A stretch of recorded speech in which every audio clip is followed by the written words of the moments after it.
Following on from Lesson 1 on the PBX Virtual PBX, let's take a look at some additional features of this platform. We have the following scenario. Bob and Pete run a small business together. When a customer dials their business number, the call is passed to a voice menu, and we can listen to the voice menu message.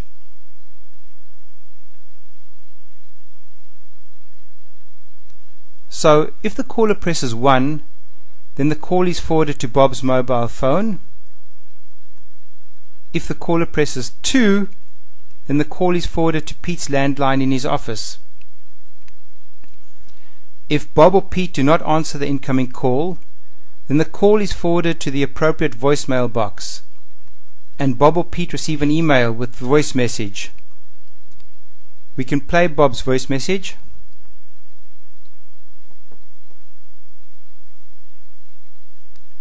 Now Bob would like to be notified if he misses a call. To do this, we add a notification object, which is used to provide alerts via email or SMS when a specified event occurs. In order to configure this object, we enter a name for the notification, and then we select whether Bob should be notified via email or SMS. In this case, we choose SMS. We enter a phone number, and then we enter the SMS text. Two autofill fields, caller's number and called number, may be used so as to provide additional important notification details. Please note that there is an SMS charge equivalent to 2 minutes of call time to that destination. Now we cut the cable between Bob and his voicemail, reconnect the cables between the objects, and the updated PBX functionality is in place. It is important to note that once the cables have been connected between the various objects, the virtual PBX system is immediately active and ready to process voice calls. Another useful feature of the PBX Virtual PBX is time routing. For example, Bob has now employed Mike, who will answer Bob's calls that are received outside of business hours and on weekends. To build this scenario, we use time routing, which allows incoming calls to be forwarded to different objects depending on user-defined day and time specifications. We configure the time routing object and provide the object name. We choose the relevant time zone so as to ensure proper time routing, and once we've done this, then we can create a time rule. It is important to note that time rules may be created for each day of the week, defining the stop and start times for which the incoming calls will be routed according to yes/no logic.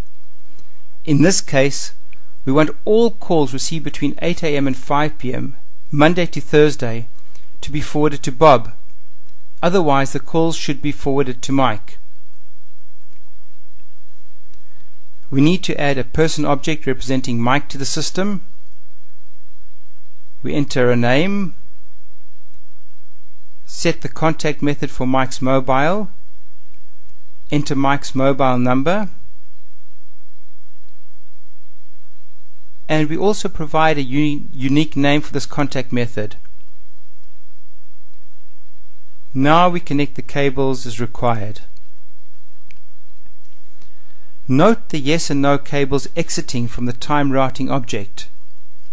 The yes option defines the routing of calls if a date-time match occurs, and a no option specifies the routing in the case of a failure in the date-time match. Additional time routing rules may be added as required by clicking on the plus sign and entering the date-time information. For example, if Bob also wishes to receive calls on Friday mornings from 8 AM to noon, we can add this time rule logic.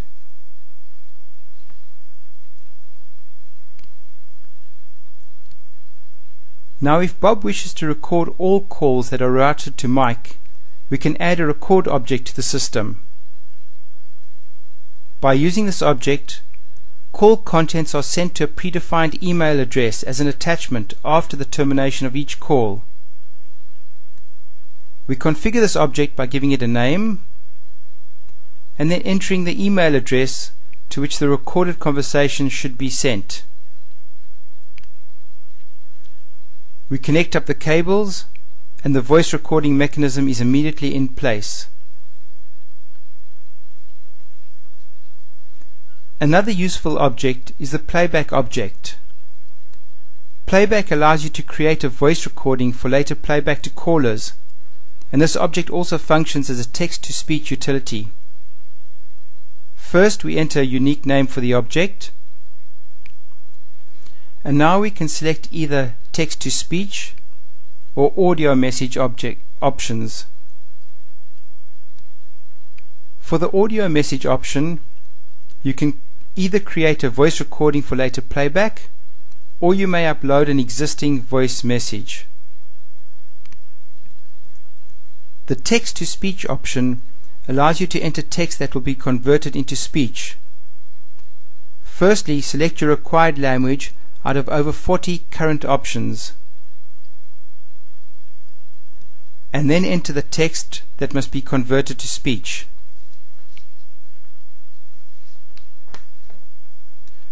Two autofill fields, caller's number and called number, may be used so as to provide additional important message details. Now we insert the playback object between the Timerouter and mic, and we reconnect the cabling. When a call is routed to mic, the caller is greeted by a voice message, after which the call is forwarded to mic. So now you have seen the power, functionality and flexibility of the PBXWW Virtual PBX. We continue to add features to this platform, so please visit www.pbxww.com for updates and information.